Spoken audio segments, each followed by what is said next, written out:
we also have adorable art that I do. This one's a tree on a circle canvas.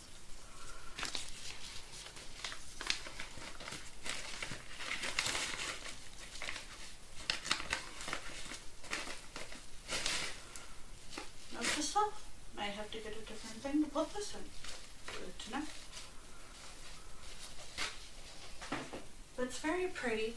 It has red, orange, yellow, green, blue, purple, violet, indigo on a silver background, and a black tree trunk to kind of make it stand out. So I thought that would be really cute. You might see this, so yeah, I do paintings as well, and different kinds.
Wow, the lighting in here is weird today.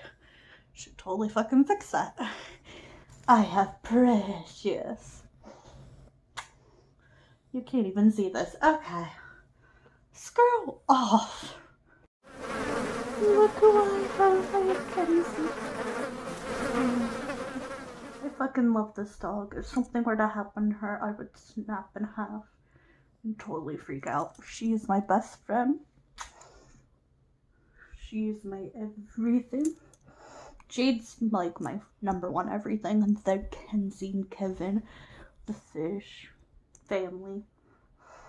But this is my best friend, and we spend a lot of time together.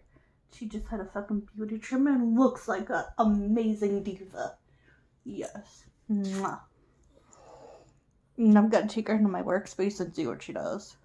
Let's try it. She's probably gonna freak out because she's never really been in here. Alexa, turn on workspace. Okay. Do you want to hang out here? You could sit right here if you want. Ooh, goodness. Maybe not. Do you? You're so confused. Okay. She's so cute. Aw. I could spend all day with her if she would let me.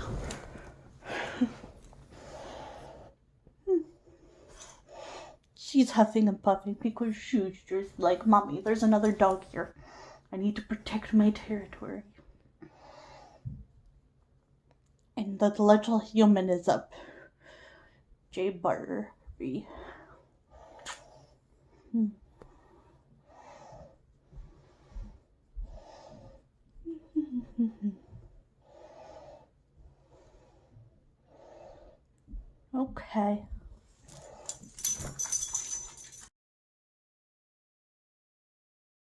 So this is the toilet now. Nice and clean and ready to go. The sink's being cleaned. I'm giving this a little soak. And this is getting a little soak, and I'll probably clean it more either Wednesday or tomorrow. I don't have a lot of time today. There we fucking go. Then I have to get my clothes and put those the fuck away.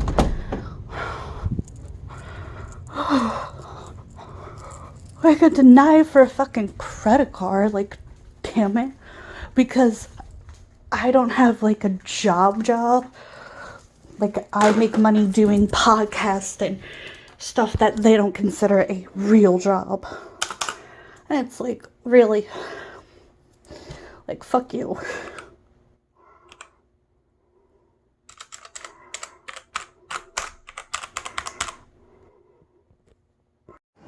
So, let's continue.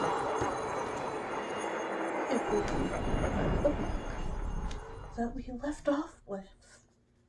And fucking damn it, I got a little bit of resin on my chair and I'm kind of pissed off about it. Okay. Take a deep breath.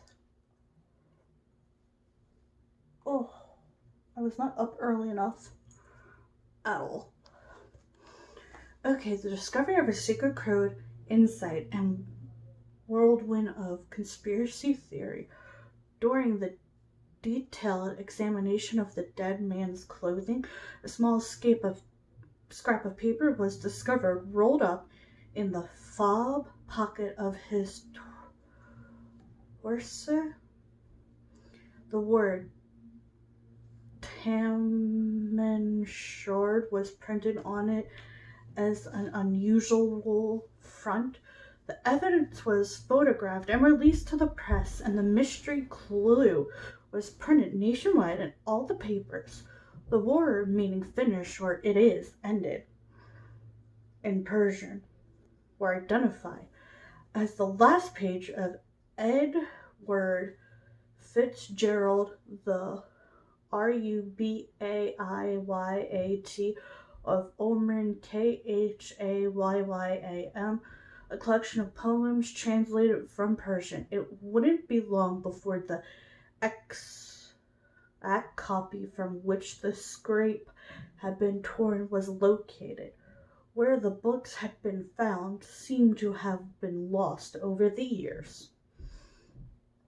The timing of this discovery is also a mystery, but the general concern seemed to be that a member of the public found it on the back seat of an unlocked car in Jetty Road, Glenning, not far from where the Sherman man's body was discovered. The scrap of paper was interesting and once again raised the idea that the unknown man had committed suicide, but it was the book itself that sparked the imagination of the public and incite the authors to call it an unparalleled mystery within its pages. The book contained a secret code, 5 lines of code, all written in capital letters, were found in the back of the book. The second line had also been through, suggesting a mistake on the part of the writer, but this has never been confirmed. Was this a foreign language, an encrypted message, or merely the ramblings of a madman?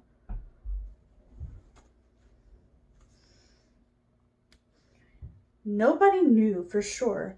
Specialists were brought in to decipher its meaning, but to this date, no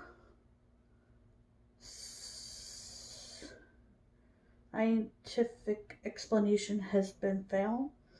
Along with the infringing mysterious code, detectives found a telephone number, and this proved to be more useful. Although the number X32039 was unlisted, it was quickly traced back to a local restaurant by the name of Jessica Ellen Thomas, Jessica, also known as Jo, was a nurse who lived at 90A Gillage Street, no more than 40 miles away from the Sherman Beach where the body had been discovered. A strange coincidence? The detectives doubted.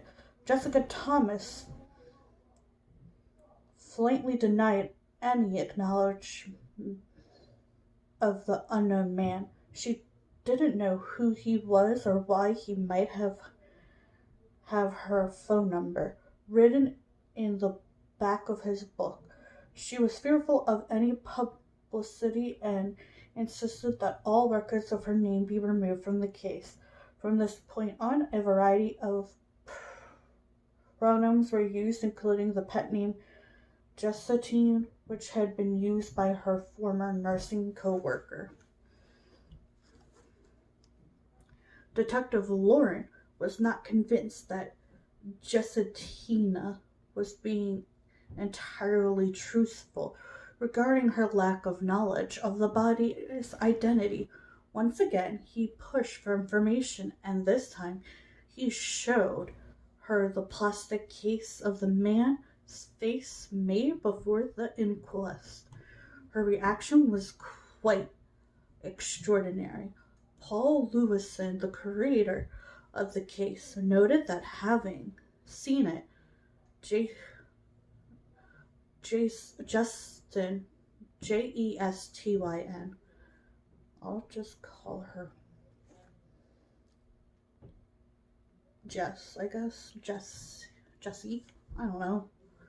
Justin looked away and referred to her as much as glanced at it.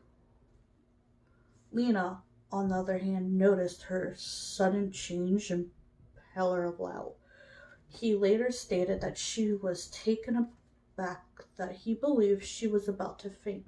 However, she stuck to her original story and retrieved that she never set eyes on the man before. She did confirm that during World War II, she had owned a copy of Rubaiyat of Armin, but told investigators she had given it to a boyfriend, Alf Boxall. After the war, Alf had contacted her, but she already engaged to Purvis Thomas and did not want to renew their friendship. She had not heard from him since. Could this be the man on the beach? The police were convinced this was the break they had been waiting for. Unparalleled mysteries. In February 2017, an online identity by the name of Gordon332 posted the latest suggested name of the short man. During August 1948, Major Paul Ivanovich Feedsummer of the KGB was boarding a ship bound for Russia. He was never seen again. Known photographer of Feynman strongly suggests he had the same unusual ear formation. To this day, Gordon332 continues to post about his theory online at tamamshud.blogspot.com.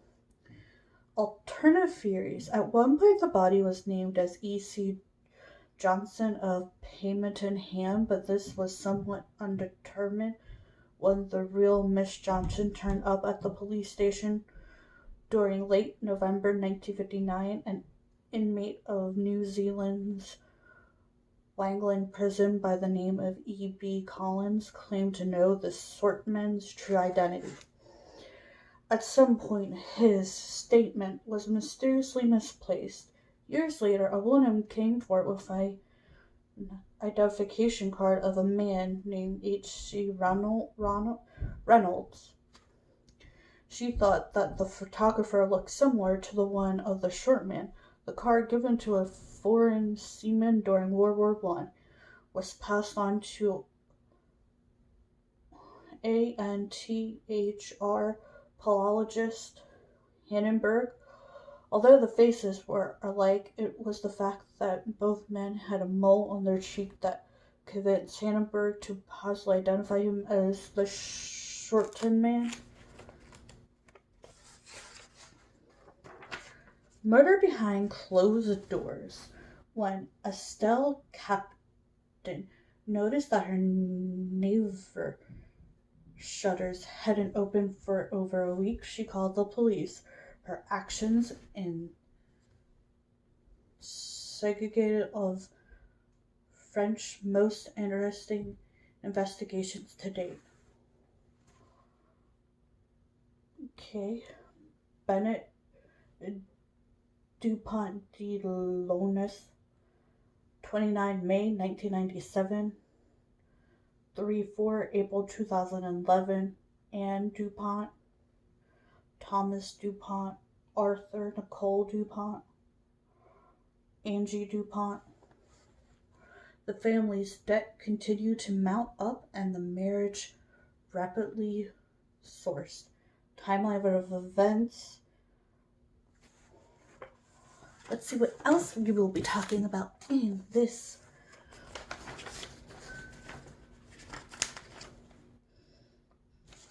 Okay. Still on the same case. This is a big case. So, the Atlantan child murderers re-examined. Atlanta. Okay. So we have that case we'll be talking about. Some of these cases have a lot of pages. Mystery of the YUBA Country 5. 5 young men kissed their families goodbye and drove off to a basketball game. 4 returned months later in body bags, and 1 never returned at all. What happened on the freezing cold night?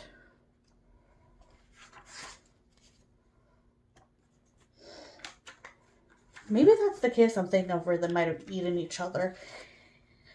Ooh, the Chicago Tylenol murders. I've talked about that one before.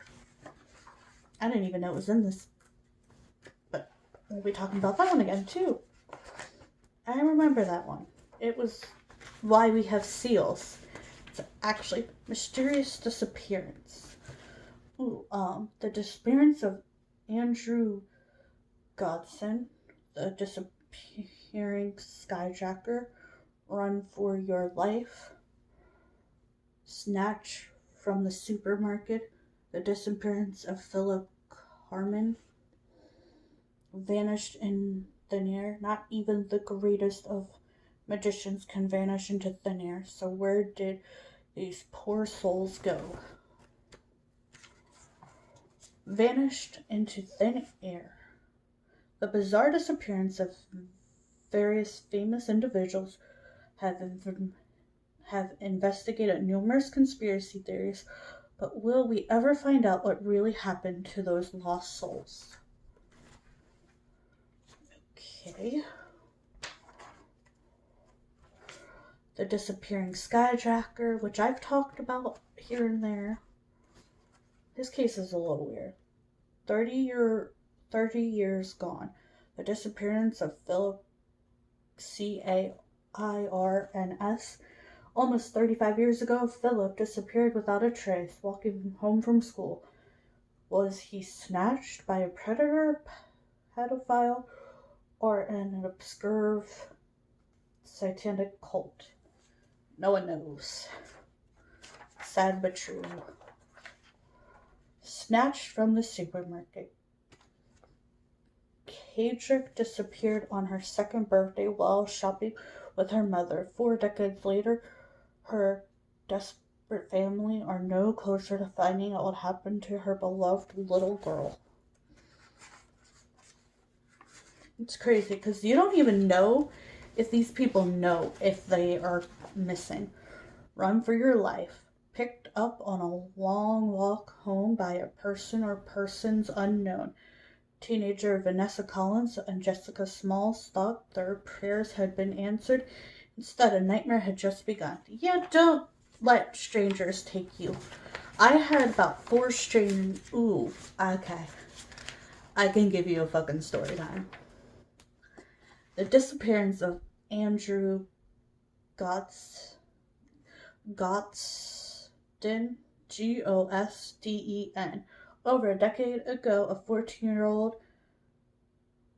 Doncaster boy skipped school and bought a one-way ticket to London. What happened next remains a mystery that has haunted his family and police ever since. Huh. He has like reddish brown hair like I do. The weird and the wacky. The aliens. Something afoot in the Celestial Sea. Yeah, I'm just reading you what we're going to be talking about, and this is some of it. Are we really alone? You know, we could just be the aliens. You ever think about that? Yeah, no? The biggest art thief in history. I've heard about that case. I think I've talked about it here and there. And this isn't the only one I have. I have more. Secret signals. The buzzer. Oh, here's some things on the back. All about history. Hitler. Ooh, NASA. Spells. What if alternative history. War Rose. Holy Roman Empire. Greek mythology. Oh, some interesting stuff. Unresolved. Ooh. Okay, murderers behind closed doors. Are we really alone? Something afoot in the Celestial Sea. So, yes, this will be some of the cases that we talk about.